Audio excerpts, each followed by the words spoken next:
Afin de vraiment comprendre cette présentation, voici ce que vous devez savoir. L'histoire dominante, les histoires alternatives comme l'Atlantide, Lémurie, les doctrines religieuses, l'histoire de l'occultisme et de l'astrothéologie, et l'histoire de Rome et du christianisme. Il y a eu beaucoup de battages médiatiques autour de cette conspiration Tartarie ces derniers temps. Et naturellement, il y a beaucoup de confusion autour de cela. Cette vidéo est vraiment une tentative de développer davantage la théorie. Tapons Tartarie dans Google et voyons ce que nous trouvons. Si vous regardez sur Wikipédia, le premier résultat, il vous montrera une carte des années 1800-1806. Gardez cela à l'esprit pour plus tard. Maintenant, sur cette carte, la Tartarie n'est qu'une masse terrestre asiatique, avec des noms de villes basées sur le mongol ou le chinois. Et nous voyons la Russie et la Chine. C'est là que la grande Tartarie existait autrefois. Maintenant, je vais vous montrer une carte des années 1600. Remarquons à quel point c'est très différent. Nous voyons Grande Tartarie et remarquons aussi le changement d'étymologie des villes. Ce n'est plus un empire mongol, c'est autre chose, peut-être pré-russe. Notez également que cette Californie est une île. Très intéressant. L'explication de Wikipédia est une erreur cartographique du XVIe siècle. Sachant à quel point la cartographie était un art à l'époque, j'ai du mal à le croire. Aussi farfelu que les informations suivantes puissent paraître, je vais vous demander de suivre cette voie. Certaines personnes disent que cette Tartarie est une sorte de distraction. Mais de quoi? Et cette théorie est-elle plus une distraction que Netflix et les jeux vidéo? Êtes-vous honnêtement satisfait de l'histoire qu'ils vous ont enseignée dans les écoles et les églises? Je comprends que la plupart d'entre vous croient en l'évolution à la théorie du Big Bang, mais explorons simplement une alternative très différente à l'histoire conventionnelle. Je ne sais pas tout du passé, je n'étais pas là. Personne ne l'était aussi loin que nous le sachions. La science aime penser qu'elle a toutes les réponses, mais les scientifiques ne peuvent toujours pas nous dire comment la conscience est apparue, le lien entre la conscience et la matière, et pourquoi diable sommes-nous tous ici. Mon but est simplement de faire passer un message à ceux qui sont vraiment curieux de savoir ce qui se passe dans cette vie. C'est un euphémisme de dire que l'humanité est perdue. Il a été souligné par de nombreux historiens que l'humanité est beaucoup plus ancienne que ce qu'on nous a dit. Il est possible que la civilisation remonte à des millions d'années, et nous pourrions être dans une sorte de cycle. Ce qui est clair, c'est que les civilisations avancées ont existé dans le passé. Si les monuments ne vous convainquent pas, considérez les mythes et les promesses sur les dieux arrivant pour livrer une culture, une connaissance importante. Il y a des centaines de livres écrits sur l'Atlantide, parce que c'était un endroit réel.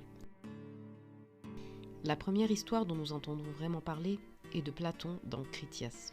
Critias raconte une histoire à Socrate. Il dit « Regarde Socrate, j'ai eu cette histoire folle que ce sage nommé Solon a racontée à mon arrière-grand-père qui s'appelait aussi Critias. Et mon grand-père m'a raconté cette histoire quand j'avais 10 ans. Mon grand-père a commencé par dire comment Solon le sage était et qu'il était l'un des 7 sages. Et lui, grand-père Critias, allait à une réunion de jeunes poètes. Et là, Solon, son professeur, essaie de raconter l'histoire de la plus grande réussite que les Athéniens aient jamais faite. Mais il dit et qui aurait dû être la plus célèbre. Mais à travers le temps écoulé et la destruction des acteurs, cela ne nous est pas arrivé. À nous? Je pensais que Socrate était un Athénien. Socrate entend cette histoire d'un jeune homme nommé Critias. Critias raconte une histoire que lui a racontée à l'âge de 10 ans son grand-père et qui, quand il était jeune, a été racontée par Solon le sage. Déroutant, non? C'est censé l'être. Donc Solon commence maintenant l'histoire en disant « Oui, nous avons fait quelque chose de vraiment génial. Mais vous ne le savez pas, jeune Critias, parce que ces acteurs ont été détruits par un laps de temps. » Ok, Solon continue de raconter à Critias un certain district en Égypte nommé Saïs, et comment ils avaient une grande connexion avec les Athéniens à cette époque. Solon fait donc un voyage là-bas, et il a été reçu avec grand honneur. Et il a commencé une conversation avec le prêtre d'Égypte sur l'antiquité humaine passée, ou fondamentalement l'histoire ancienne. Maintenant, il est dit que Solon et aucun des autres Helléniens n'avaient rien à dire à ce sujet. Et je pense que lorsque Platon écrivait ceci, il sous-entendait que le prêtre ne voulait pas vraiment parler. Ils écoutaient juste pour voir ce qu'ils savaient. Et à la fin de la conversation, ils ne savaient rien. Ils étaient désemparés. Donc, il continue en disant qu'à une autre occasion, Solon a demandé au prêtre à nouveau « Et voici ce que j'essaye de vous montrer, les amis. » Solon essayait de harceler le prêtre. Il tentait de montrer au prêtre ses connaissances exceptionnelles afin que le prêtre parle de ce qu'il savait. Pourquoi? Parce que Solon savait que les prêtres égyptiens étaient bien plus sages. Donc Solon essaie de les impressionner en parlant de sa connaissance de Phéronée, qui est appelé le premier homme, et de Niobé. Maintenant, je vais prendre une petite pause parce que je veux vous montrer quelque chose. Qu'est-ce que cela a à voir avec Tartarie ? Eh bien, cherchez Phéronée et cherchez Niobé. C'est la mythologie grecque de base, juste les anciens dieux, non ? Laissez-moi vous rappeler de quoi nous parlons ici. Solon essaie de dire aux prêtres d'Égypte « Hey, c'est ma connaissance ésotérique et comment elle se rapporte à l'histoire ancienne. » Platon vous montre littéralement, sous forme de jeu, que Solon était l'un des sages des Grecs qui connaissaient les secrets de leur mythologie et comment elle se rapporte aux cultures anciennes. Maintenant, laissez-moi vous impressionner. Niobé était la fille de Tantale, et selon Wikipédia, Tantale était une figure mythologique grecque plus célèbre pour son éternel châtiment. Je vais vous dire quel est le secret de Phéronée et Niobé, mais avançons étape par étape. Continuons. Alors Solon dit au prêtre « Hé, regarde, voici le secret de Phéronée et Niobé. » Et le prêtre égyptien dit « Oh, Solon, Solon, vous êtes les Hellènes, jamais rien d'autre que des enfants, et il n'y a pas de vieil homme parmi vous. » Solon lui demanda en retour ce qu'il voulait dire par là. « Je veux dire, répondit-il, qu'à l'esprit vous êtes tous jeunes. Il n'y a pas de vieille opinion transmise parmi vous par tradition ancienne, ni aucune science qui ait vieilli avec l'âge. Et je vais vous dire pourquoi. Il y a eu et il y aura encore beaucoup de destruction de l'humanité résultant de causes multiples. Il y a une histoire que même vous avez préservée. Il était une fois Paéton, le fils d'Hélios, ayant attaché les destriers dans le char de son père, parce qu'il n'a pas été capable de les conduire sur le chemin de son père, a brûlé tout ce qui se trouvait sur la terre et a été lui-même détruit par un coup de foudre. Maintenant, cela a la forme d'un mythe, mais signifie vraiment la déclinaison des corps se déplaçant dans les cieux autour de la terre, qui se répète après de longs intervalles. Dans ces moments-là, ceux qui vivent dans les montagnes et dans des endroits secs et élevés sont plus susceptibles de destruction que ceux qui habitent près des rivières ou au bord de la mer. Et de cette calamité, le Nil est notre sauveur infaillible. Il nous délivre et nous préserve. Quand d'autre part les dieux purifient la terre avec un déluge d'eau, les survivants dans votre pays sont des bergers, et des bergers qui habitent sur les montagnes. Mais ceux qui, comme vous, vivent dans les villes sont transportés par les rivières dans la mer. Alors que dans ce pays, ni à ce moment-là, ni à aucun autre moment, l'eau ne descend d'en haut sur le champ, ayant toujours tendance à remonter d'en bas, raison pour laquelle les traditions préservées ici sont les plus anciennes. Remarquez comme il parle de deux événements cataclysmiques différents. Il parle d'abord d'un mythe que le peuple de Solon a préservé, et puis il déclare que d'autre part, lorsque les dieux purgèrent la terre avec un déluge d'eau, nous savons donc qu'il y a là une distinction. Il a dit plusieurs destructions. Le mythe continue. Le mythe nous dit que Paéton, le fils d'Hélios, ayant attaché les destriers dans le char de son père, n'a pas été capable de marcher sur les traces de celui-ci.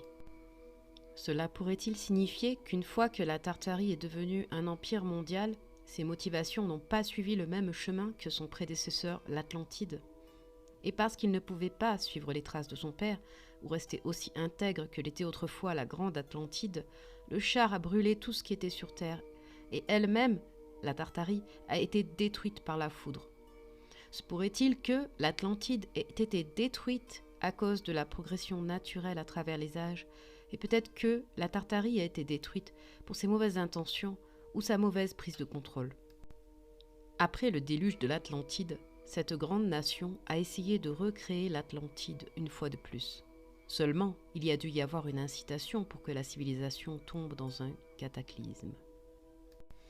Le prêtre dit « Regardez ici, cette tradition remonte loin, et tout ce que nous savons et toutes les sciences que nous pratiquons sont anciennes, très anciennes.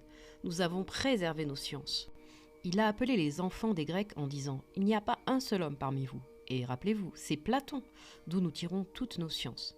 Le prêtre dit également « Les gens qui vivaient sur les montagnes et les endroits secs et élevés étaient plus susceptibles de destruction, en se référant au mythe de Solon. » Ceci est vraiment un facteur clé. Ok, donc c'est la première compréhension. Il y avait une ancienne civilisation avancée dans le passé et elle a été détruite par l'eau. C'est ce que nous appelons l'ère prédéluvienne. Je voudrais commencer par donner du sens à notre chronologie. Si vous êtes nouveau dans ce domaine, alors soutenez-moi. parce que je vais juste explorer en dehors de la chronologie conventionnelle ici. Nous devons donc utiliser certains termes et cultures pour nous aider à comprendre où nous en sommes avant de faire une thèse finale. Nous avons ce prêtre égyptien qui parle d'un âge prédéluvien. Alors de quoi parlait Solon avec les secrets de Phéronée et Niobé, et comment cela se rapportait-il à l'Antiquité?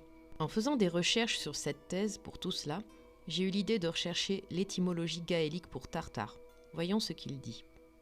Gaélique, tartare, un grand bruit ou confusion, ce qui est bruyant, agité, tumulte, confusion. Un tartare est de l'argot signifiant voleur. Écoutez, il dit aussi que le mot est souvent expliqué par l'histoire d'un soldat irlandais qui, dans une bataille orientale, avait crié qu'il avait attrapé un tartare ou un voleur. Cela m'amène aux origines irlandaises de la civilisation. L'histoire autorisée nous dit que la civilisation humaine a migré d'est en ouest. Mais dans cette théorie, un groupe de l'Atlantide a survécu et a préservé la connaissance. Savait-il que le déluge allait arriver ? Qui le sait avec certitude. Mais ils ont atterri en Irlande et voici comment ils ont survécu. Il est possible que ce soit le début de ce que nous connaissons comme la civilisation au lieu d'est en ouest. Je vais vous montrer comment l'histoire de ce que nous appelons les Irlandais, ou les premiers habitants de l'Irlande, les conservateurs des sciences d'autrefois, ont survécu au déluge, reconstruit leur civilisation, ont commencé à voyager autour du monde pour aider les survivants et ramener leur culture dans la civilisation. Longtemps plus tard, ceux que nous connaissons comme les Grecs et les Romains ont complètement renommé ces peuples, les ont qualifiés de sauvages et ont fondamentalement réécrit l'histoire pour les masses. Et nous pensons que les Grecs et les Romains étaient les grands civilisateurs du monde. Le livre Irish Wisdom Preserved in Bible and Pyramids de Conor McDarry, le livre audio est en ligne. Tout ce que vous avez à faire est de l'écouter, d'examiner les preuves qu'il présente et de décider par vous-même. Au cas où vous n'auriez pas le temps, je vais essayer de le décomposer. Vous souvenez-vous des Phéniciens ? Oui ? Non ? Peut-être ? Ils les ont commodément sautés au lycée, mais ils étaient un gros problème. Dans l'histoire principale, la langue était à la base de la culture grecque et ils ont navigué sur toute la côte de l'Afrique jusqu'en Grande-Bretagne.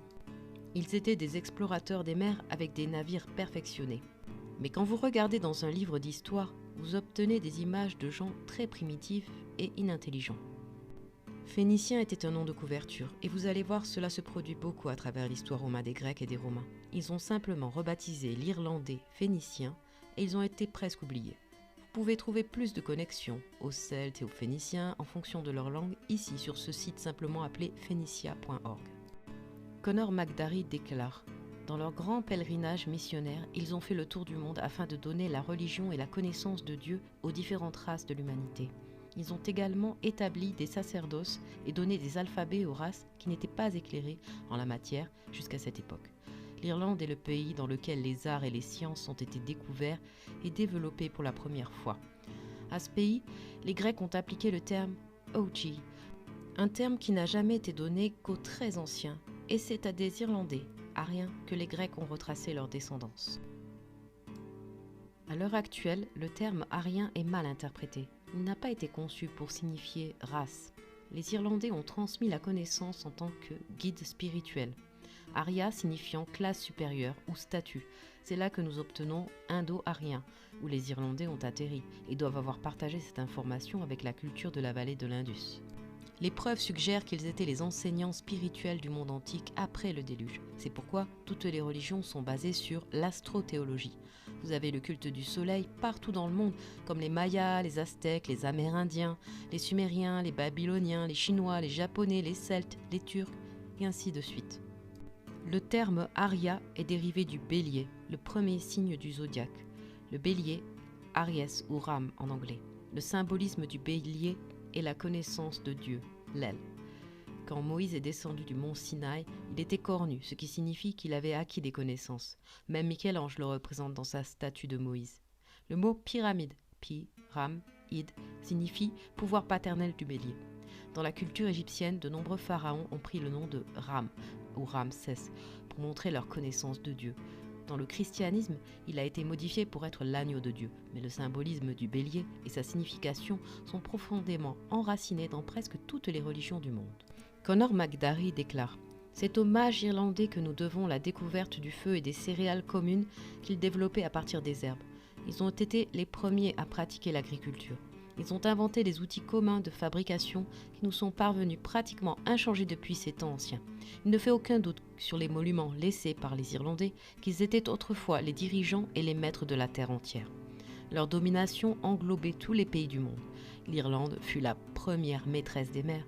C'était le premier et le seul empire mondial jamais connu, parce que c'était un empire spirituel. Je vais creuser un peu plus dans l'Égypte maintenant. Et oui, je me rends compte qu'il y a tellement de théories sur qui étaient vraiment les habitants. Je ne peux pas dire que je sais avec certitude. Tout ce que je peux faire est de placer les pièces que j'ai trouvées et de recueillir les commentaires et plus d'informations. Je suis sûre qu'il y a plus qu'il n'y paraît, mais l'information est là. Je sais que je ne suis pas le seul à m'intéresser à ce qui s'est réellement passé dans le passé de l'humanité.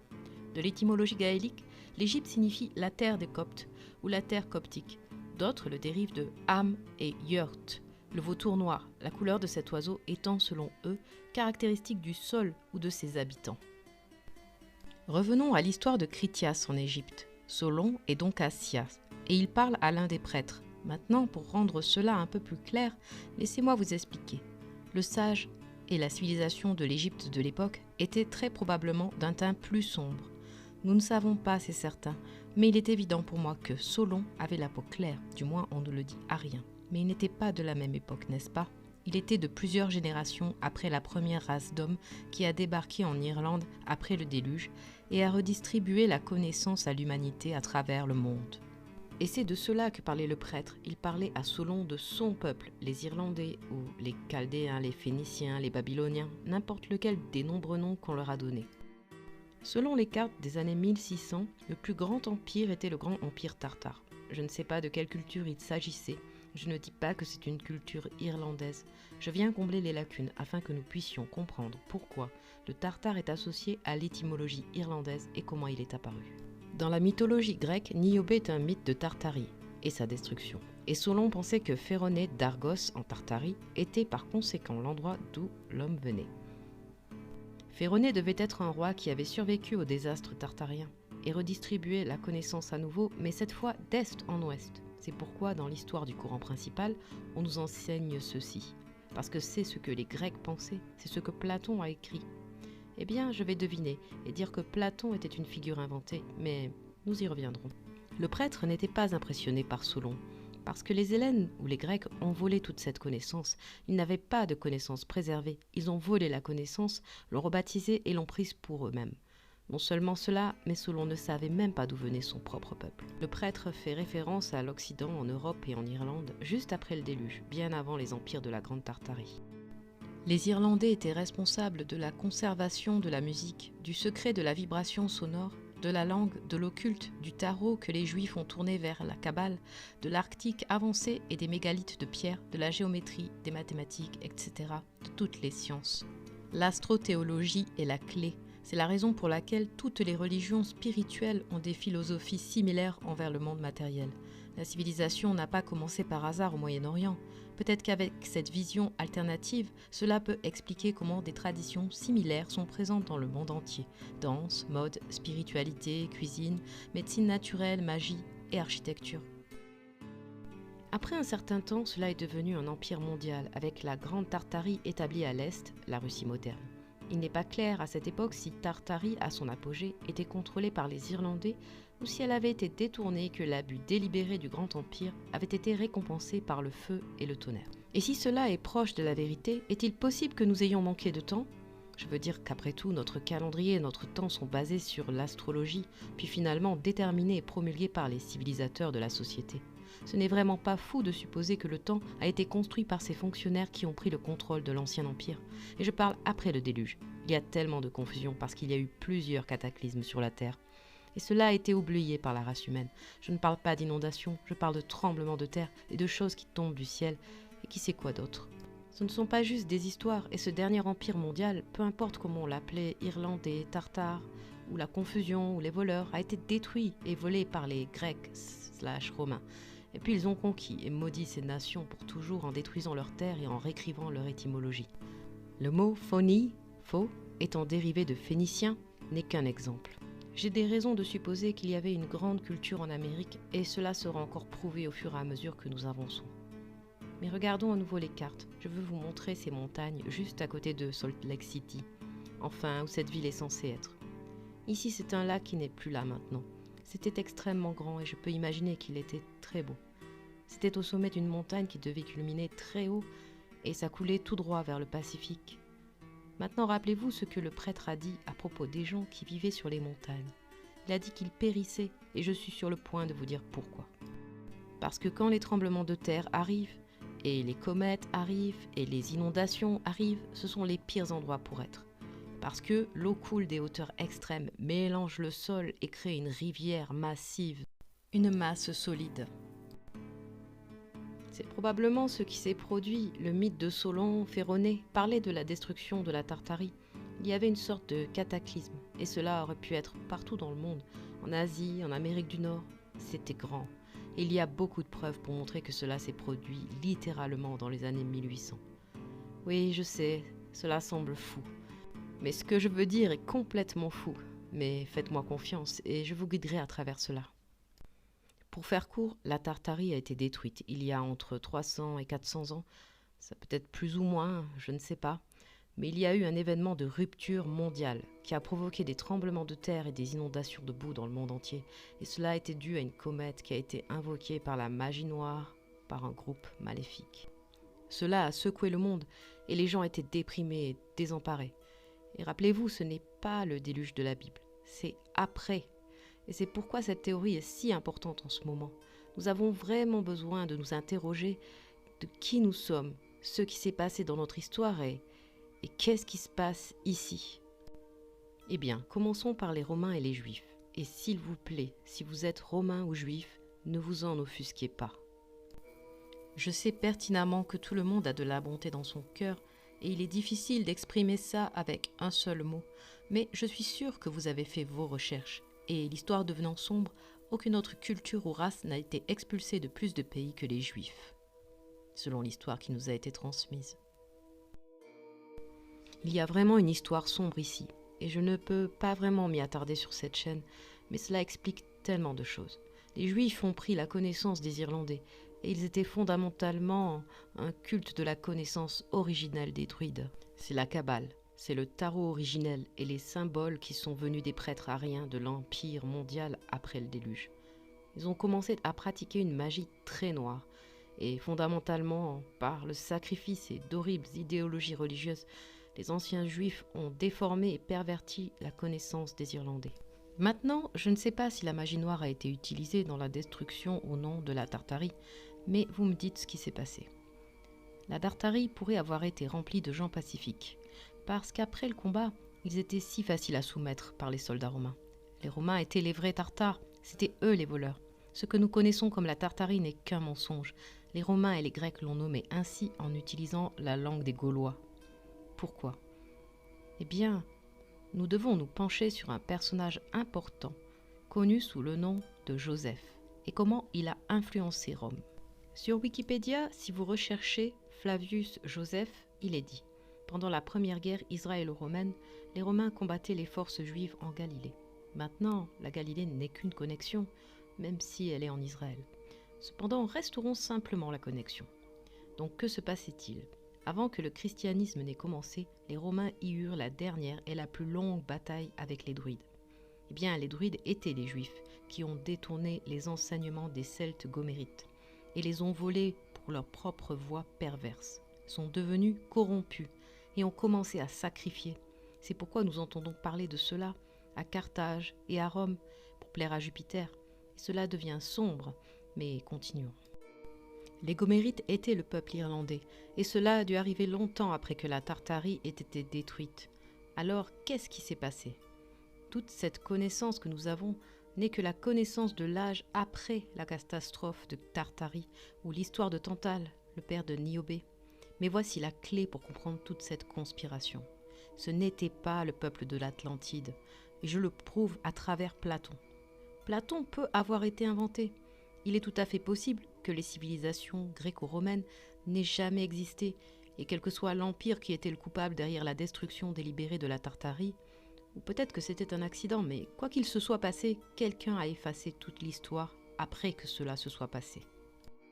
L'histoire est toujours écrite par les gagnants. Lorsque deux cultures s'affrontent, le perdant est anéanti et le gagnant écrit les livres d'histoire qui glorifient leur propre cause et dénigrent l'ennemi vaincu.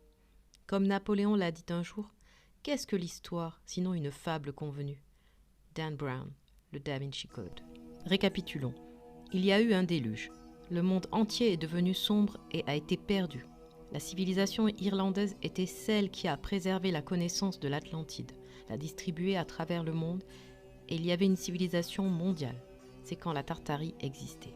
Un groupe ou un empire ou un culte, peu importe comment vous voulez l'appeler, Rome est arrivé au pouvoir par le mal, la magie noire, avec un plan pour créer un nouvel ordre mondial. Le cataclysme frappe partout dans le monde, le plus grand de tous les empires est détruit. La Grande Tartarie, sur laquelle les Grecs ont écrit des mythes. Ce groupe maléfique se lève, prend le dessus. L'histoire est réécrite et toute l'histoire ancienne est systématiquement effacée par ces gens assoiffés de pouvoir, qui qu'ils soient. Tous les empires et les peuples restants ont été forcés de s'enrôler ou d'être tués. Cela me donne une meilleure position pour affirmer plus de théories. Maintenant, si c'est le cas, nous devons établir une sorte de calendrier parce que... Que se passe-t-il? Le premier indice est dans les anciennes cartes de 1600. Il y a un I avant le 600. Une fois que vous regardez cela et ensuite vous regardez les archives de la Compagnie néerlandaise des Indes orientales, ils ont la même chose. La meilleure façon dont je peux expliquer cela est que les cartes des années 1600 sont espagnoles ou du moins européennes. Et d'où proviennent leurs sources? Ok, je vais devenir théorique, mais j'ai l'impression que je dois commencer quelque part afin de vraiment comprendre ce qui s'est passé.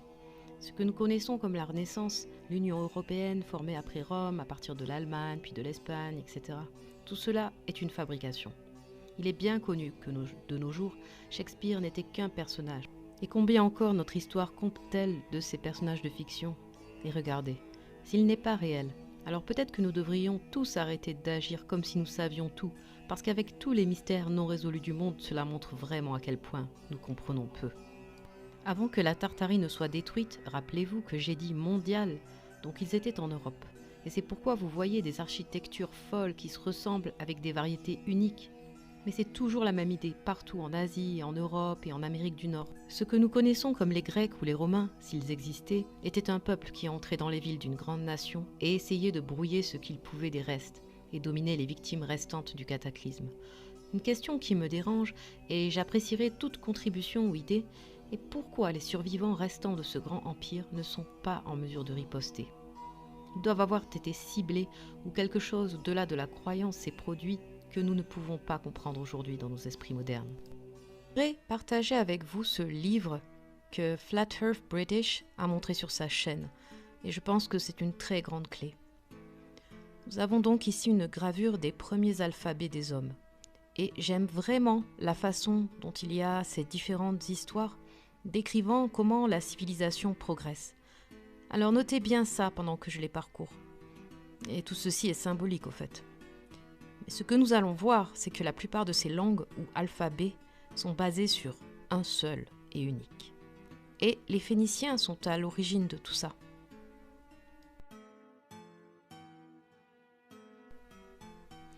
Passons à la page suivante, et c'est ce que je veux vous montrer. Remarquez comment ça commence à progresser. Là, regardez comment elle semble pointer vers la civilisation. Vous voyez?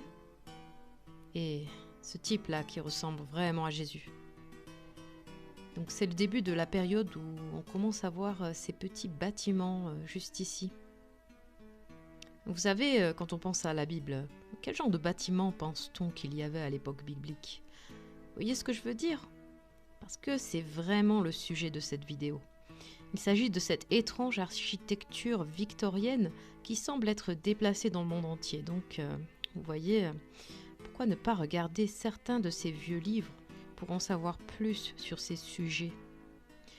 Nous avons donc les Chaldéens, juste ici.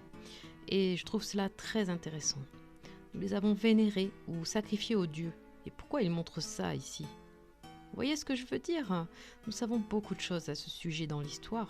Comment ils ont sacrifié, ou les Chaldéens sont devenus païens dans leur manière. Je pense que c'est ce qu'ils symbolisent en quelque sorte ici.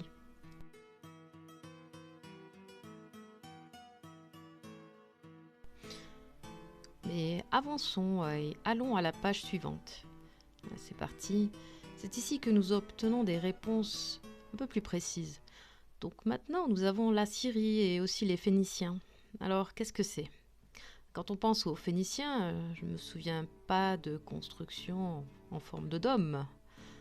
Je me souviens avoir entendu dire qu'ils étaient Ils ont navigué sur toute la côte de l'Afrique, jusqu'en Grande-Bretagne et tout ça.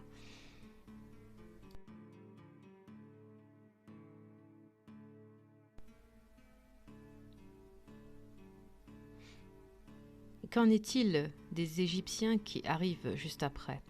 Cela a-t-il un rapport avec les Phéniciens?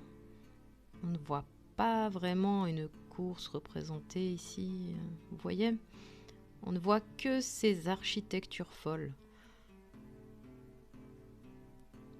Et aussi, je veux que vous commenciez à reconnaître ces étranges dispositifs parce que ce livre est rempli de technologies anciennes de toutes sortes, qu'on appelle antiquitech dans le monde de la Tartarie.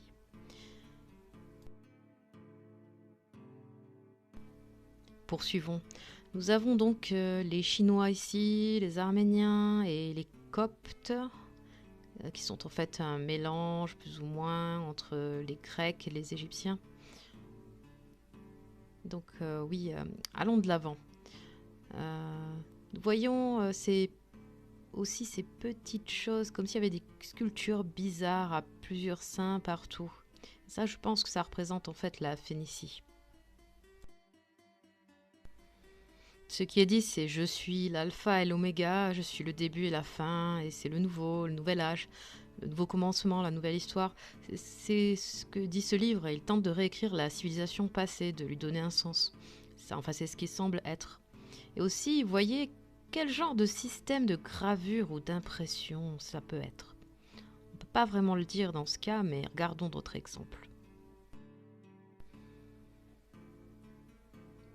Et comme je l'ai dit, Flat Earth British a soulevé des points importants que je voudrais approfondir.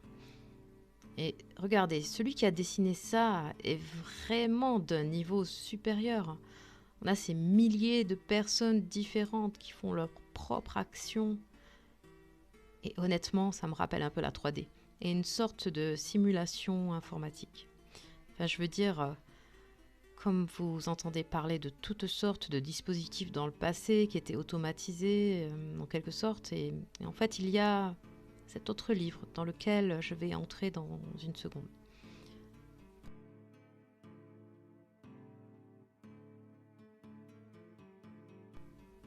Mais pour en revenir à ce que je disais, nous avons ce bâtiment de type victorien et que font ces gens? On dirait qu'ils viennent d'un peu plus loin et puis on dirait qu'ils le détruisent et qu'ils s'en débarrassent. Mais à quelle époque ça se passe? Je veux dire, c'est ce qui est censé être le temple de Salomon et c'est pourquoi ce livre est si important. Parce que quand nous allons regarder à quoi ressemble le temple de Salomon, ou disons comment il est représenté ici, bien il est représenté avec une architecture moderne de type victorienne. Vous voyez ce que je veux dire? Est-ce vraiment ce dont nous étions capables? Est-ce vraiment ce que nous étions capables de construire en ces temps-là? Est-ce que les Hébreux construisaient ce genre de bâtiment à l'époque? Eh bien, la Bible dit que les Phéniciens ont construit cela.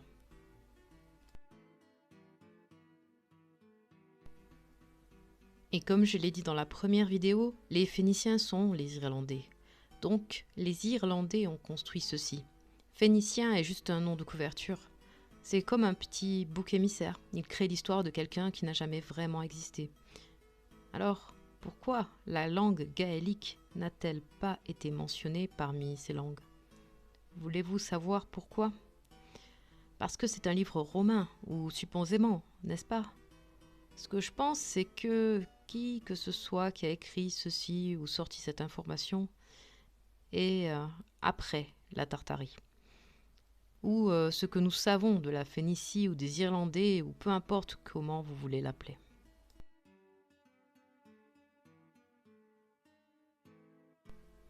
Donc voici mon idée. Je spécule que les Phéniciens avaient une technologie dingue. J'ai trouvé ce site web où il parle de certaines inventions assez folles. Donc voyons voir.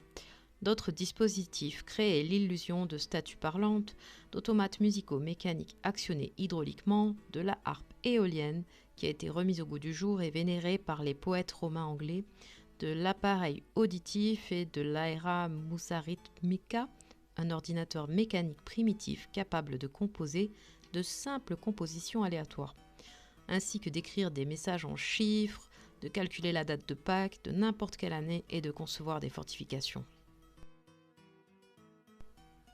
Ok, réfléchissons à ça une seconde.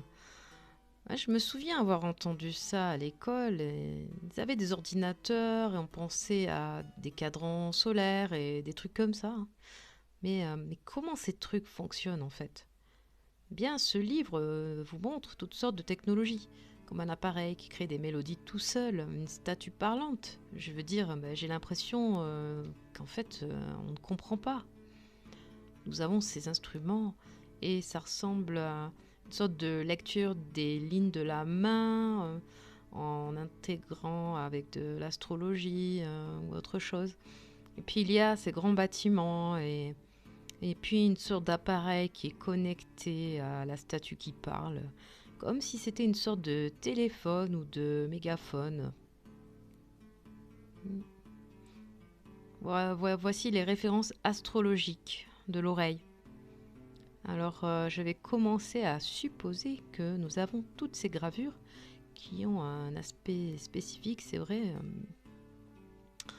Mais revenons en arrière et regardons cet exemple.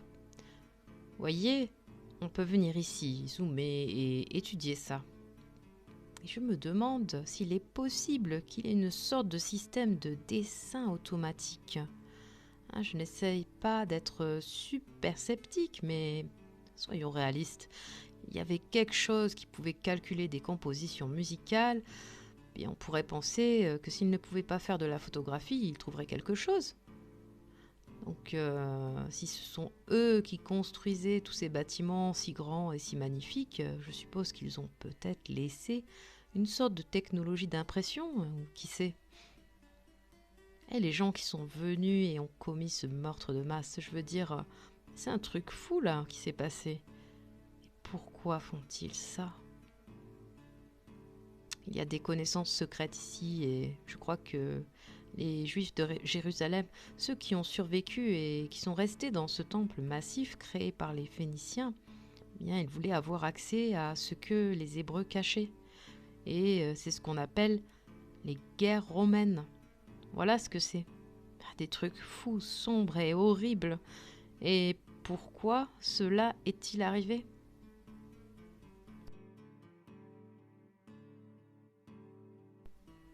Parce qu'ils ne savaient pas ce qui se passait. Toutes ces choses ont été laissées sur place.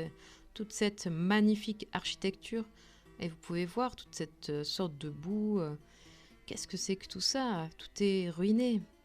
Et qu'est-ce que c'est ça? Une représentation du temple de Salomon, juste ici. Comme si c'était ce qu'ils disaient être dans les temps bibliques. Et puis voilà ce qu'ils ont fait à cette nation entière. Je me demande pourquoi. Il y a beaucoup de confusion. Nous avons ici une représentation de la déesse Diane de Phénicie, que les Romains ont évidemment reprise, mais regardons d'où elle vient. Donc voyons voir. Alors le culte d'Artémis a été introduit par les Grecs qui peuplaient une partie de la côte au début du premier millénaire avant Jésus-Christ. Ok. Alors, qui a donné l'alphabet aux Grecs ? Je vais supposer qu'ils leur ont aussi légué des concepts spirituels et le symbolisme. Et puis là, c'est une représentation plus ancienne d'elle. Ok, donc maintenant, nous l'avons ici représentée avec une simple tunique qui n'est pas si graphique.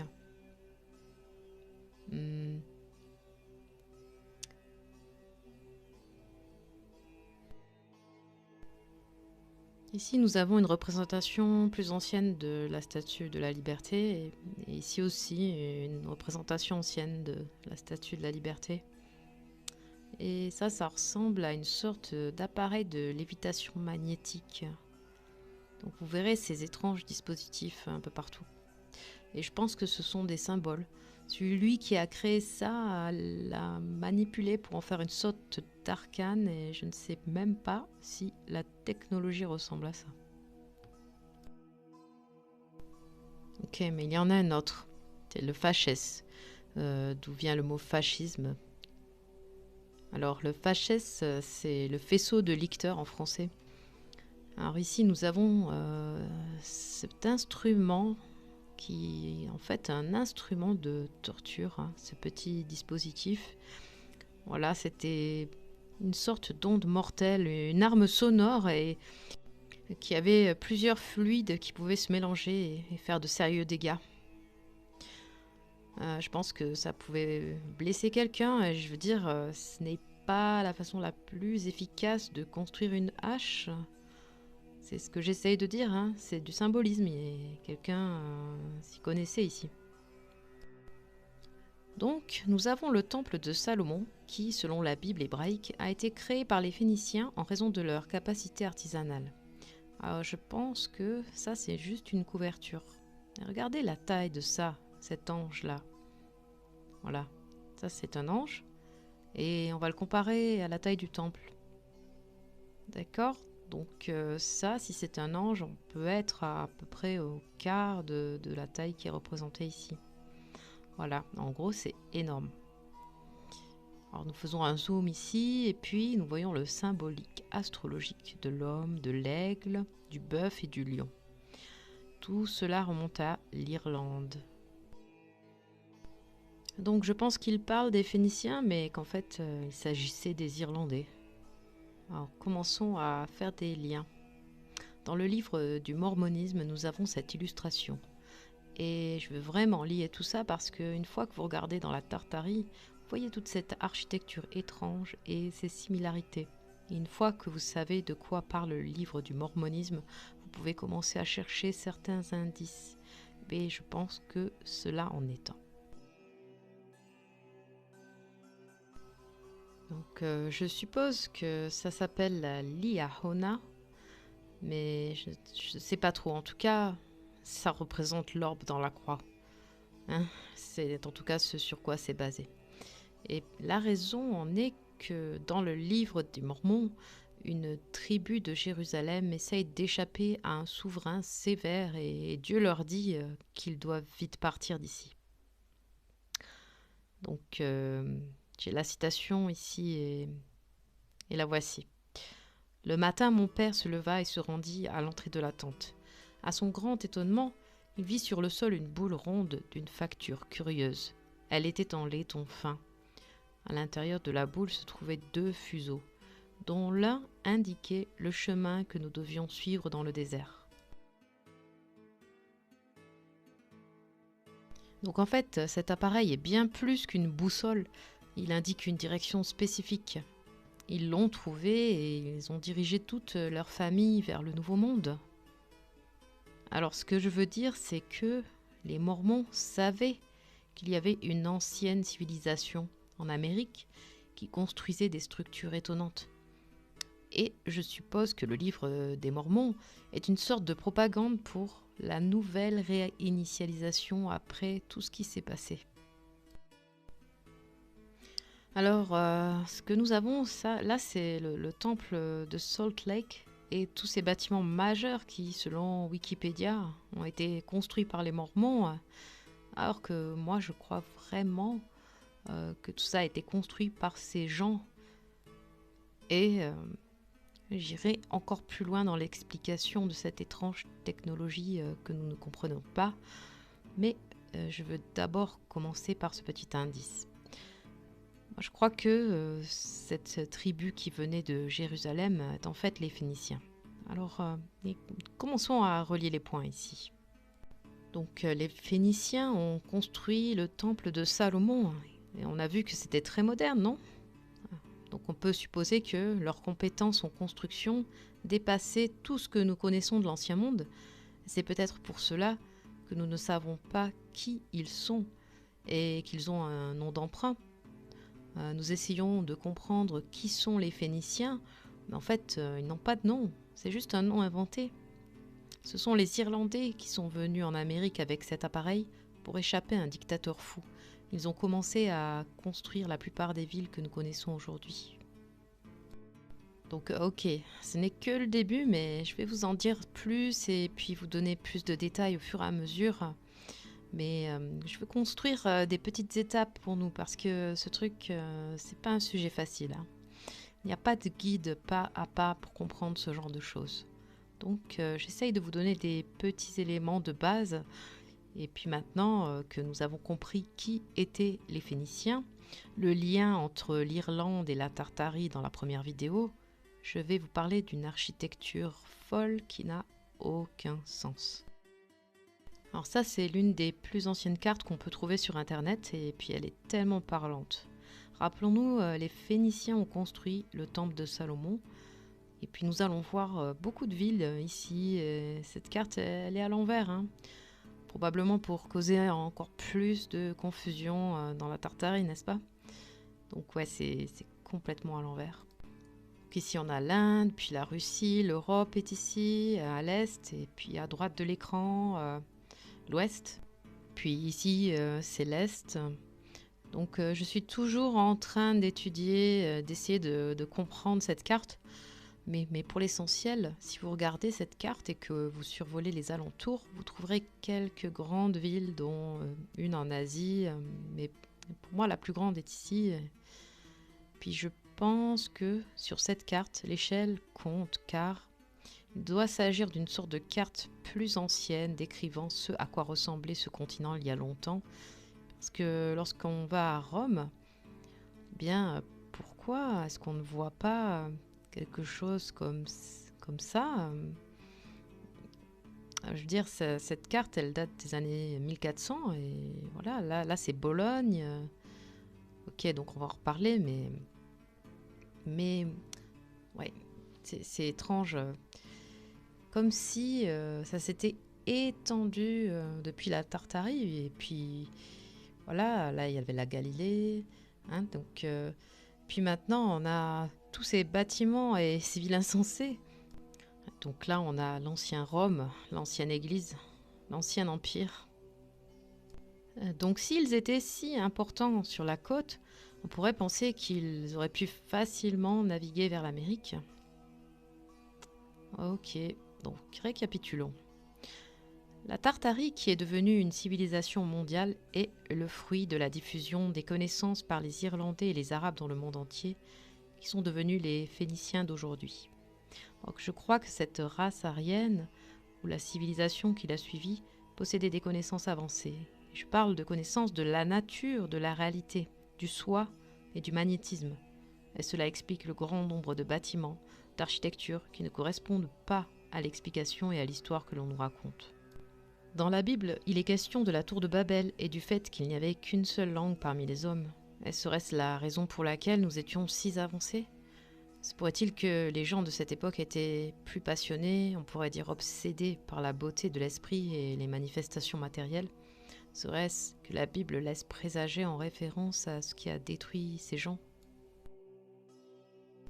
Et quand on pense aux Irlandais, on pense aux druides, et je pense que c'était juste après le déluge, et qu'avec leur connaissance du magnétisme, du monde et du soi, et on peut supposer qu'après des générations, les Irlandais se sont répandus dans l'est de l'Asie. Je pense que la plupart des architectures que je vais présenter ont une empreinte similaire et nous pouvons voir des similitudes dans le symbolisme et dans la façon dont ils construisent ces structures. Ils présentent tous des caractéristiques similaires du type victorien.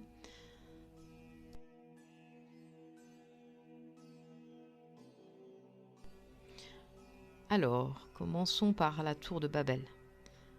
Je veux dire, allez, pensez-vous que tout ceci est entièrement inventé? L'artiste a été inspiré par quelque chose. Hein, je veux dire que c'est une des merveilles du monde antique. Et maintenant que nous savons qui a construit le temple de Salomon, peut-être que nous pouvons supposer que Babel était un point du temps avant que les Irlandais se répandent. Ils avaient donc une langue avant qu'elle ne se corrompe, on peut dire. Et tous ces gens ont travaillé volontairement et passionnément pour créer une tour à nul autre pareil. Ok, mais je n'ai jamais entendu parler de ça, mais voilà ce que j'ai trouvé sur la chaîne de John Levy. C'est une chaîne vraiment étonnante. Regardez ça. C'est la Bologne d'Italie des années 1700, ou ce qu'elle est supposée être. Et je ne savais pas qu'il y avait des bâtiments de type un peu comme des gratte-ciels médiévaux. Oui, donc je pense que ça montre en fait vraiment une architecture qu'on n'associe pas aux anciens, hein, surtout il y a 200 ou 300 ans. En fait, il ne reste que 27 tours aujourd'hui, mais c'est à ça qu'elle ressemblait avant. C'est incroyable. Je vais essayer de reprendre le rythme ici, car il y a tellement d'exemples. Alors regardons une autre des merveilles du monde, le palais de Versailles. Il y a cette vidéo géniale de la chaîne Conspiracy Are Us, et puis elle traite de toutes sortes de choses comme la gestion des déchets, et puis il y a tellement de liens entre ce que je vais dire et puis tout ça. Mais laissons place à l'architecture. Je trouve aussi intéressant l'effort qu'ils mettent dans ces fontaines. Hein, quand on regarde l'histoire, pour la création des fontaines, ils ont dû créer ces machines qui devaient avoir un mécanisme très sophistiqué pour pousser des quantités d'eau astronomiques. Je sais pas, moi je pense que c'est bien en avance sur son temps, ce genre de machine. Hein. Ok, passons à l'exposition universelle de Chicago de 1893. Alors l'histoire, ça a été construit pour l'exposition universelle. Hein. Ça, c'est quelque chose que je ne connaissais pas. Hein. Puis quand on commence vraiment à regarder, à fouiller, à rechercher, on commence à trouver des petits détails comme ça dans l'histoire qu'on connaissait un peu, mais quand on y regarde de plus près, ça n'a pas vraiment de sens. Pour moi, ça ressemble à de la pierre. Hein. Ça ressemble pas à une construction métallique qui aurait été faite rapidement en quelques années. Hein. Ah, ça n'a pas de sens. Et même pour le fait qu'ils éclairaient tout cela à cette époque avec la technologie Tesla, c'est assez étonnant. S'il y a une conspiration, je ne sais pas si c'est l'utilisation d'une vieille technologie qui est derrière ça, mais je ne sais pas non plus. Une autre architecture qui n'a pas l'air à sa place se trouve à Nashville. Alors j'y suis allée, mais jusqu'à ce que je vérifie, je croyais qu'il s'agissait d'une réplique. Et je ne sais pas, je ne me suis jamais vraiment posé la question, mais je vais vous dire ceci. Quand j'étais là-bas, j'ai été assez étonnée de la taille des piliers, et ils ressemblent à de la pierre pour moi.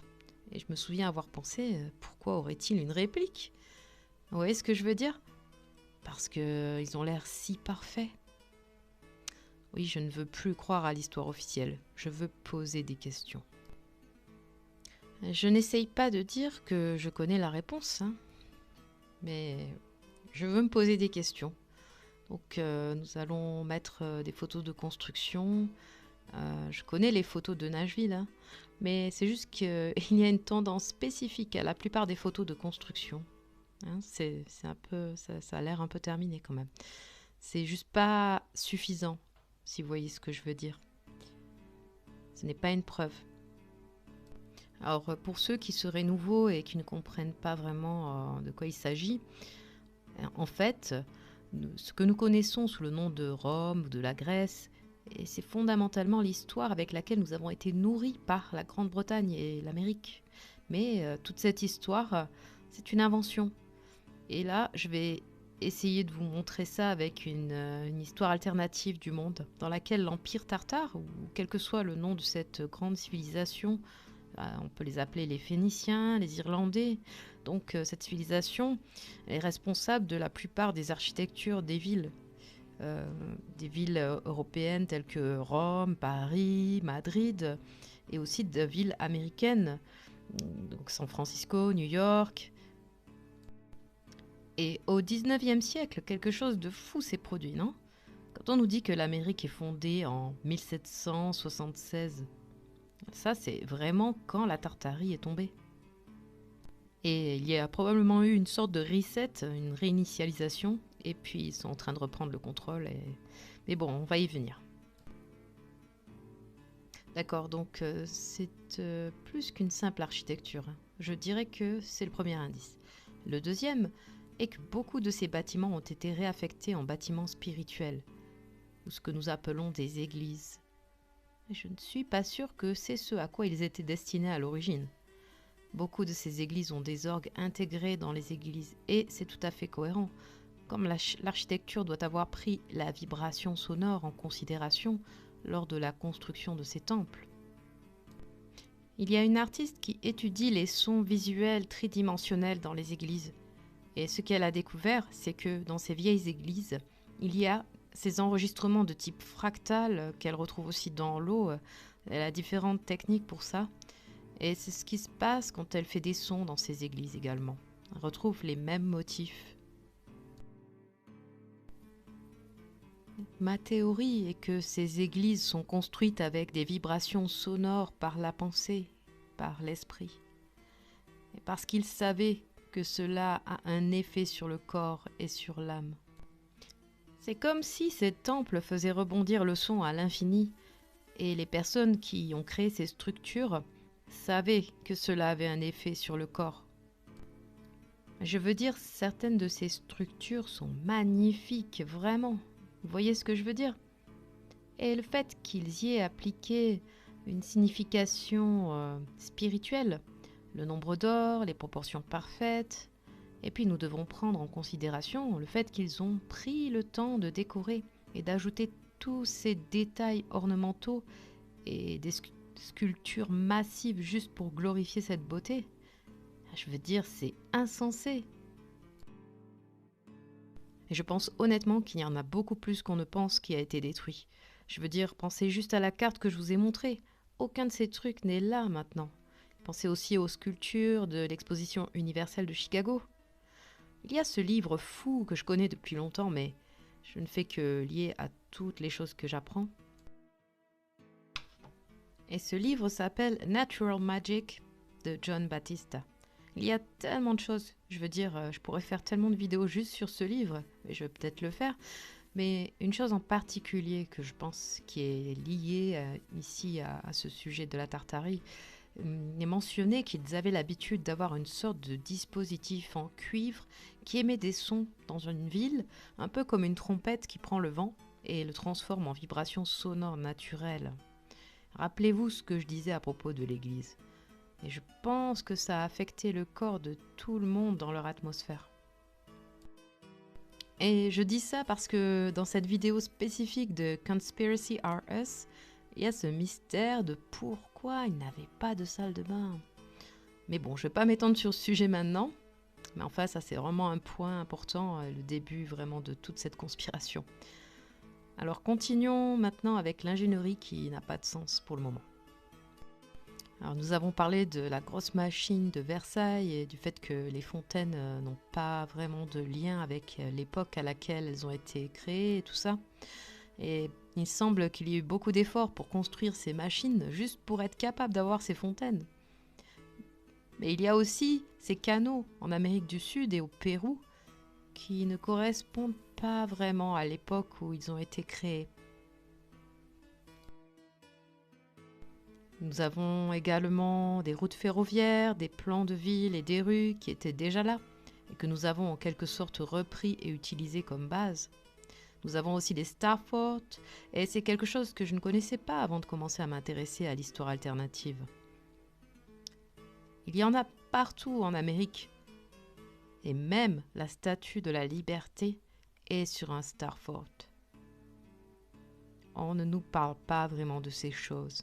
Mais quand on y regarde de plus près, l'histoire officielle ne colle pas. Par exemple, en Floride, il y a un starfort, donc un fort en forme d'étoile, et l'histoire officielle, c'est que les premiers colons sont venus ici et ils ont construit ces structures de défense complètement folles. Pourquoi voudraient-ils faire ça dans un pentagone ou une étoile? Parce que c'était peut-être autre chose? Et ceux qui se sont installés ensuite ont sans doute vu ces structures et les ont utilisées comme des structures de défense. Puis maintenant, nous avons juste les restes de ce qui a été éradiqué. J'ai déjà parlé des Mormons, mais je voudrais y revenir parce que je pense que c'est un facteur clé dans l'apprentissage de cette histoire alternative. Alors, si vous ne savez pas de quoi parle le livre des Mormons, c'est qu'en gros, un gars nommé Joseph Smith a été contacté par un ange nommé Moroni qui lui a dit d'aller déterrer des plaques d'or dans une colline non loin de lui. Et donc, Joseph a passé 5 ans à chercher ces tablettes, puis il a fini par les trouver. Donc, il s'agit d'une ancienne famille de Jérusalem à qui Dieu a demandé de s'aventurer dans le désert ou dans le Nouveau Monde peut-être. Et j'ai déjà parlé de ce petit appareil, mais toutes ces différentes architectures que nous avons regardées, elles ont ces petits appareils au sommet du temple. Et avec tout ce que nous avons appris, nous savons qu'ils avaient des machines automatisées. Dieu a dit à cette famille, suivez cette balle ou cet appareil qui semble être fait avec une sorte de mercure, une sorte de mélange de métaux. Et je trouve aussi très intéressant que cet engin soit maintenant un symbole du christianisme. La balle et la croix. Pourquoi ? Et j'ai des raisons de croire que ces appareils étaient des appareils de charge d'éther qui créaient de l'électricité. Et voilà le truc, c'est que je pense qu'elles ont été créées à partir du soleil, en tout cas des vibrations sonores du soleil. Et pensez-y, ces gens vénèrent le soleil, et je pense qu'il y a beaucoup de raisons pour lesquelles ils l'ont fait. Mais l'une d'entre elles est que c'est ainsi que leur technologie fonctionnait. Elle fonctionnait grâce au soleil. Et c'est ce que ce dispositif est, hein. C'est ce que toutes ces architectures sont. C'est pourquoi elles ont tout ce symbolisme intégré en elles. Et je vais le montrer lentement, mais l'une des technologies clés est le dispositif du mormonisme. Donc je voulais juste en parler une fois de plus. Et l'un des appareils qui crée de l'énergie, de la chaleur ou quelque chose, eh bien c'était ce dispositif en forme de balle. Et la raison pour laquelle il se trouve au sommet des temples, c'est sans doute une sorte de souvenir de la façon dont ils sont arrivés sur la nouvelle Terre, ou peut-être même le fait que cet appareil est le principe de base de leur technologie. C'est-à-dire qu'il prend l'énergie du soleil et la transforme en énergie électrique. Et j'ai une théorie sur la façon dont ils construisent de telles structures massives en pierre. Et je pense que c'est comme s'ils utilisaient une autre technologie. Et ceci est lié au château de corail. Je vais avoir beaucoup de liens dans la description et cette gravure spécifique est un facteur clé à ce moment. Ça me dit qu'il s'agit d'une sorte d'appareil sacré qui avait pour but de retenir l'eau. Et je trouve ça très intéressant parce que j'ai fait des recherches sur le château de corail. Et j'ai trouvé qu'Edward Leeds-Kalnin, celui qui a créé le château de corail, a créé un tas de livres sur le magnétisme et il a écrit qu'il a trouvé le secret des anciens. Il a beaucoup de vidéos sur ce sujet, mais il y a un type qui raconte que selon lui, Edward ce qu'il faisait, c'était de charger l'eau avec le soleil. Il mettait l'eau dans un bassin en pierre et il la chargeait pour que le soleil sépare les différents électrons de l'eau. Et en changeant ses propriétés magnétiques, il disait que, en purifiant l'eau sur une pierre et en émettant des fréquences sur cette flaque d'eau sur la pierre, on pouvait après un certain temps la rendre semblable à de l'argile au point de pouvoir la manipuler. Bon, je ne vais pas dire que je sais à 100% comment ils ont fait. J'essaye juste de relier les petites pièces du puzzle. Donc je crois que toutes ces différentes technologies que nous voyons dans la Bible hébraïque, l'Arche d'Alliance et puis même ce petit vase, qu'ils semblent tous avoir dans le temple de Salomon, ce sont différents dispositifs que les Phéniciens ou les Irlandais utilisaient pour construire ces structures. C'est pourquoi les Romains sont venus et ont volé tous ces trucs. C'est pour ça, hein, certainement, pour qu'ils puissent avoir le pouvoir. Donc ces appareils, et celui-ci en particulier, ont été conçus pour recharger l'eau à partir du soleil. Et je veux dire, regardons l'image. Nous voyons beaucoup de différents types de symbolisme ici. Mais revenons à ce dont je parlais à propos des Mormons, parce qu'il y a quelque chose d'autre qui est assez intéressant. Nous apprenons donc qu'ils sont partis pour le Nouveau Monde, qu'ils ont atterri en Amérique du Sud, et que c'est la base de la création du Nouveau Monde. La famille crée une grande civilisation en Amérique, et on voit dans ces illustrations de grandes structures de pierre que je trouve très révélatrices. Mais il y a une petite anecdote. Joseph Smith était un franc-maçon, donc ça pourrait être de la propagande. Mais dans le livre des Mormons, il est dit que quelqu'un d'autre était présent. Donc, ce qui signifie que l'histoire qu'il vous raconte de cette tribu arrivant en Amérique en tant que juif, et peut-être que la façon dont il la présente, c'est peut-être exact pour l'essentiel. Mais ce qui est intéressant dans ce livre, c'est qu'ils disent effectivement qu'il y avait un autre peuple là-bas. Voilà ce que ça dit. Ça dit « Moi, Jacob, j'avais foi dans le Christ qui devait venir. Il cherchait beaucoup d'occasions pour venir vers moi. Et il était savant, il connaissait parfaitement la langue du peuple. Donc, c'est la famille qui vient d'emménager en Amérique et donc c'est une autre personne qui arrive et qui comprend déjà parfaitement leur langue. Ok, je vais être sceptique, mais je pense que ceux qui ont construit ces bâtiments ont dû être d'une stature plus grande, ou ce que nous appelons des géants, n'est-ce pas? Pensons à ces histoires du Nevada, de la grotte de Lovelock, ces géants aux cheveux roux. Puis je trouve aussi intéressant que l'on trouve beaucoup de bateaux perdus dans le désert. Dans ma première vidéo, je parle de la Californie qui était une île. Et si vous regardez sur cette carte, vous pouvez voir qu'il y avait une rivière qui se jetait dans cette région du Nevada. Et ça a du sens, peut-être qu'il s'agissait des Phéniciens et que cette histoire que nous entendons sur Lovelock n'est qu'une stupide couverture qui vous ferait penser que s'il y avait des géants, il s'agirait de cannibales fous, non? Une sorte de média alternatif qui vous donne ce que vous voulez juste pour vous divertir, tout en couvrant autre chose, ou des facteurs clés. Oui, donc c'est ce que je pense que c'est ici.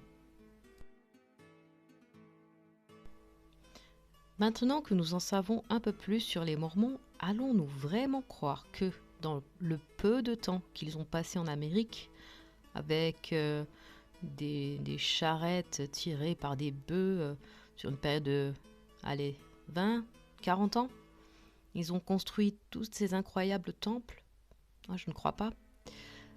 Regardons les photos de la construction et vous allez voir, il y a une tendance constante où on trouve cet échafaudage autour de ces structures déjà construites. Moi, j'appelle ça des bêtises. Hein. C'est comme si c'était évident. Alors, donc attention, la photographie à l'époque, c'était un grand événement.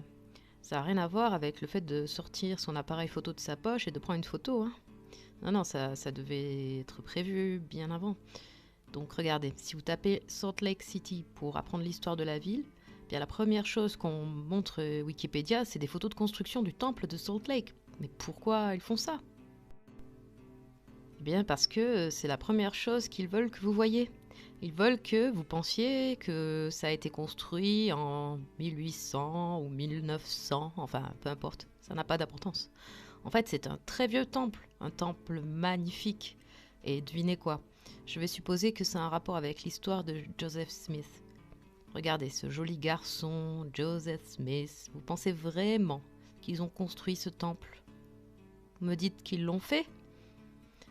Non, encore une fois, les gars, c'est des bêtises. Non, ces photos de construction sont des fakes. Ils sont truqués. Vous ne trouverez jamais de photos de construction qui montrent comment des dômes en pierre ont été construits. Ou même d'énormes piliers en pierre. Vous allez juste voir les échafaudages ou peut-être qu'ils reconstruisent juste le sommet. Parce que je pense que ce qu'ils font réellement, c'est de démonter ces choses. Ils les ont démontées tellement de fois qu'ils ont compris dans une certaine mesure comment reconstruire certaines parties, mais ils n'ont définitivement aucune idée de la façon de créer ces fondations en pierre. Et la raison en est que c'est tout ça, c'est basé sur des vieilles technologies et qu'ils n'ont toujours pas compris comment utiliser celles-ci. En tout cas, les secrets sont bien gardés et ça en dit long. Alors, nous allons passer à la section suivante qui concerne les illuminations mystérieuses des 18e et 19e siècles. Et ça, c'est un article vraiment génial. En fait, je pense que ça correspond exactement à tout ce dont on vient de parler. Alors, ce qui est fascinant, en fait, c'est que maintenant, on a passé en revue toutes sortes d'inventions et de technologies différentes auxquelles les anciens ont pensé. Et donc, l'idée qu'on pourrait se poser, c'est est-ce que les anciens ne se sont pas dit à un moment donné, quand ils ont construit tous ces temples et ces immenses villes, tiens, mais comment est-ce qu'on va éclairer ça la nuit, hein? Non, n'est-ce pas? C'est une question évidente qu'on va commencer à soulever. Alors, la première chose serait évidemment le feu, mais ça ne marcherait pas au bout d'un certain temps, donc il va falloir qu'ils pensent à autre chose, n'est-ce pas? Voilà, donc ça, je pense que c'est ce que je pense, c'est que ces illuminations ne sont pas basées sur le feu. Et il y a une sorte d'innovation qui pourrait être basée sur le mercure, peut-être une sorte de dispositif produisant assez de chaleur pour les illuminations, ou un autre mécanisme que nous ne comprenons pas. Il y a beaucoup d'autres représentations de cela, et j'apprécie vraiment cette page. Tout cela est lié, une fois qu'on voit la situation dans son ensemble.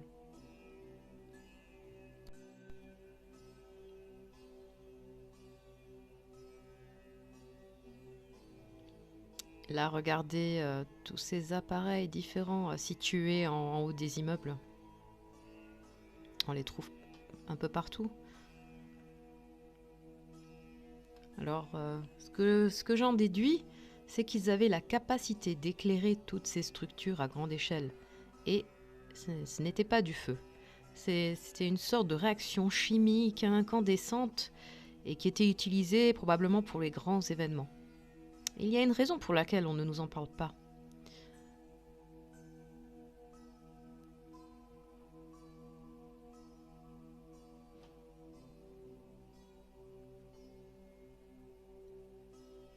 Voici des choses différentes.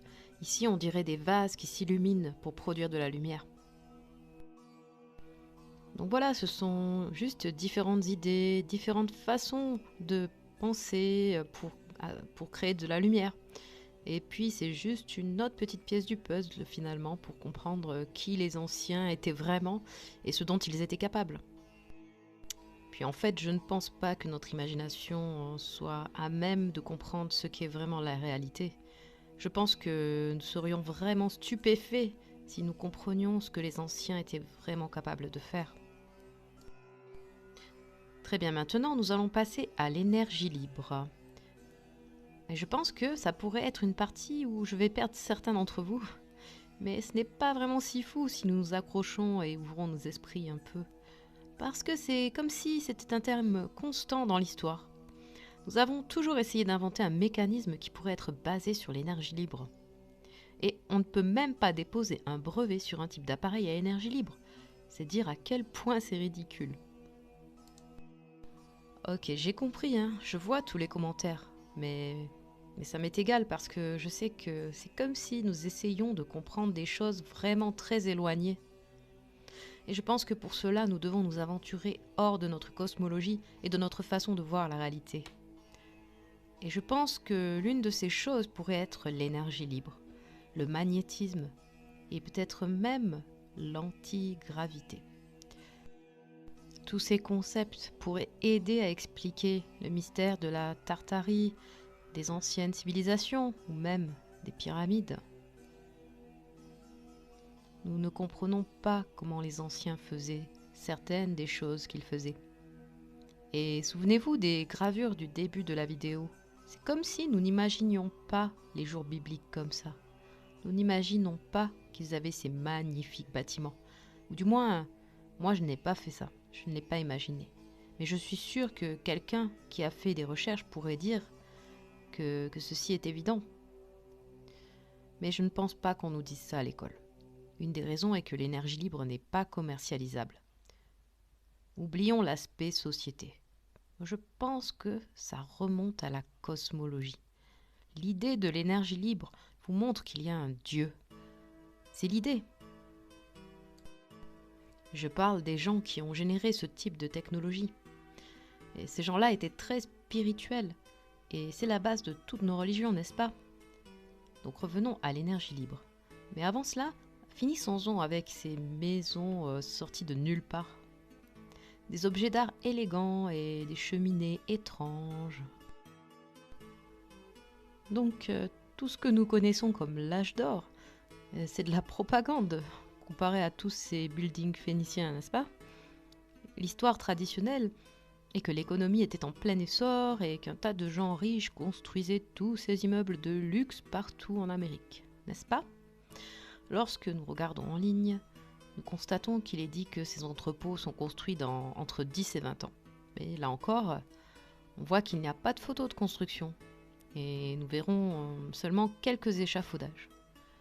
Je pense que Conspiracy Are Us explique très bien cette idée, mais je voulais en parler aussi, à cause de ces cheminées, ou ce que je pense être des systèmes de chauffage très évolués du passé.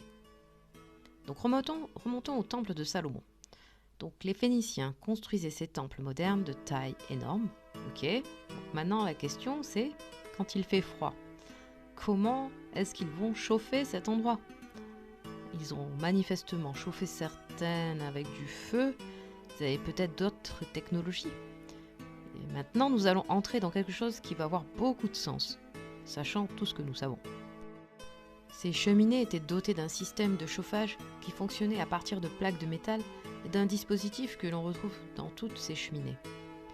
Donc, le lien ici est que ces manoirs ont d'énormes cheminées qui n'ont aucun sens.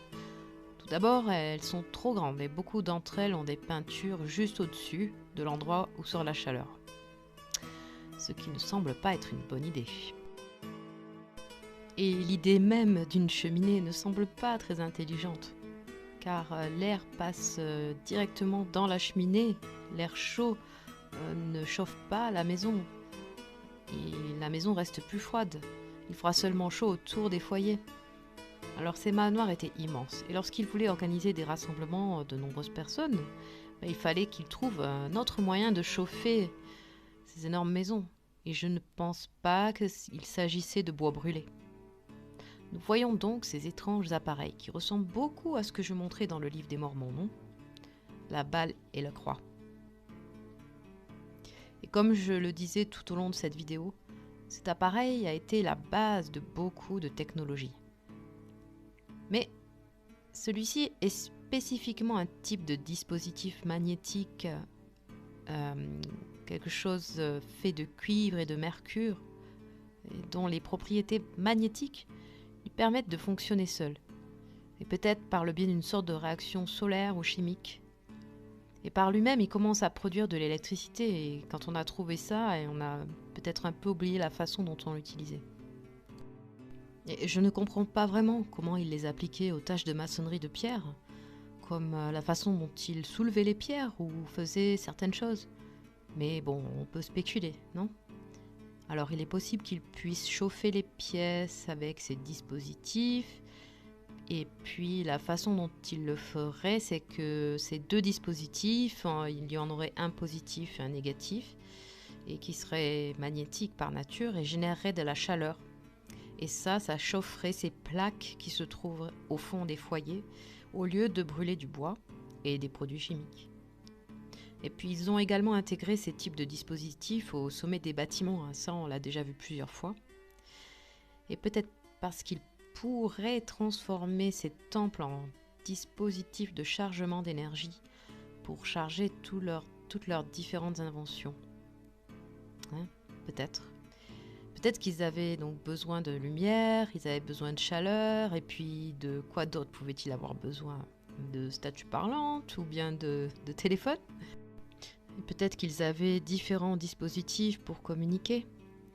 Ce qui me ramène à ce que je disais dans le livre de Natural Magic. C'est qu'il y avait un dispositif qui créait un son autour de la ville ou un certain type d'énergie qui était émise et pour laquelle tout le monde était affecté. Il y a cette vidéo de Conspiracy Are Us appelée gestion des déchets. Il n'avait pas de salle de bain dans tous ces temples. Alors là, je vais juste poser les bases pour une vidéo vraiment impressionnante que je ferai plus tard. Mais là, pour l'instant, je spécule et je dis que je crois qu'ils ont trouvé un moyen de magnétiser leur atmosphère et leur ville, et que cela a eu pour effet, que ça a eu un effet sur leur corps. Si vous vous penchez suffisamment sur les sciences occultes, cela prend tout son sens. Donc ce magnétisme a dû être répandu à travers l'atmosphère, ou bien cette énergie, ou disons ce son. Et je crois que ça nous a littéralement transformés en dieux, on pourrait dire. Nous avions certainement une vie plus longue, comme le dit la Bible. Et si à l'époque, nous ne déféquions pas? Ça a l'air complètement fou, non? Allez voir cette vidéo sur la gestion des déchets et vous verrez de quoi je parle. Nous commençons à avoir la vision d'ensemble, n'est-ce pas? Nous avons une sorte d'explication sur qui a pu créer ces bâtiments et comment ils ont été créés. Et maintenant, ce n'est plus si fou de parler de la Tartarie. Ce n'est pas juste une folle conspiration.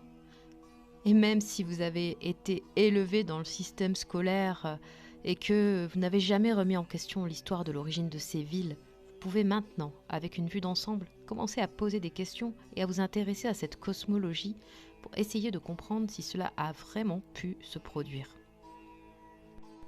Vous voyez ce que je veux dire? C'est comme s'il y avait une histoire complètement différente de celle qu'on nous a enseignée et de celle que l'on croyait vraie. Mais l'histoire, ce n'est pas ce qu'on nous a dit. Ce n'est pas ce que nous croyons qu'elle est. Et il y a tellement plus à regarder et à analyser. Mais je vais terminer en posant une question. Que s'est-il passé? Parce que dans la dernière vidéo, je disais que la Tartarie avait été détruite par une comète ou de la magie noire. Ce qui est tout à fait possible. Mais dans ma prochaine vidéo, je vais parler d'un point de vue vraiment alternatif qui me fait interroger sur ce qui est à venir.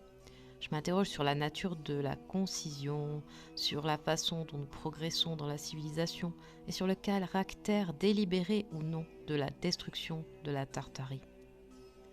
Ou était-ce une partie de réinitialisation constante qui se sont produites encore et encore à travers l'humanité?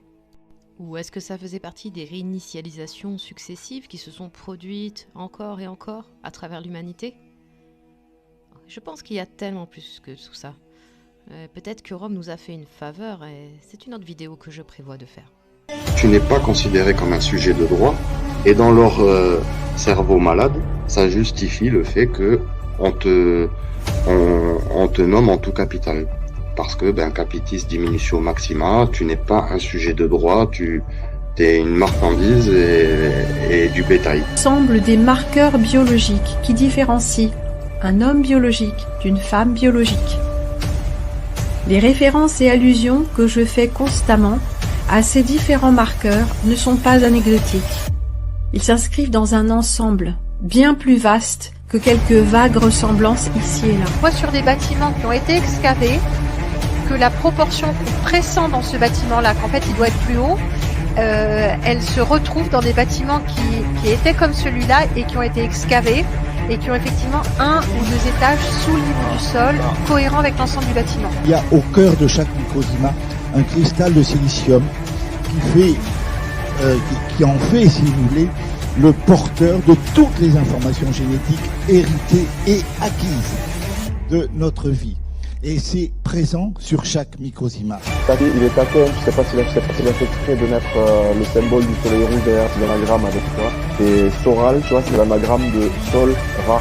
Il parle aussi des conditions d'incarcération des pédophiles. La prison du bonheur. Ah ouais. Tu peux pas être mieux loti. Quelle carte on nous propose aujourd'hui de la Terre plane? Donc là il y a la glisonne. Puis le modèle de sa jauge aux terres connues et inconnues, recouvert d'une voûte céleste, et autour duquel tournent le soleil et la lune. La lune, en un mois, fait ce que le soleil fait en un an. D'accord? Il y a la laine de la lune et la laine du soleil. La laine de la lune, c'est sur un mois. La laine du soleil, c'est sur un an. Voilà. Tu l'as? Tu vois? Ouais, je l'ai, c'est celle-là. Beltégieuse, la géante rouge de la constellation d'Orion. L'astronaute, quand il sort de De l'or pour faire des réparations sur l'ISS, on voit jamais la Lune. La conjonction entre Vénus et Jupiter. Vénus à droite et Jupiter à gauche. On observe bien une forme d'étoile asymétrique ouais. et bien claire hein, sur l'image.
Bonjour la vraie rébellion.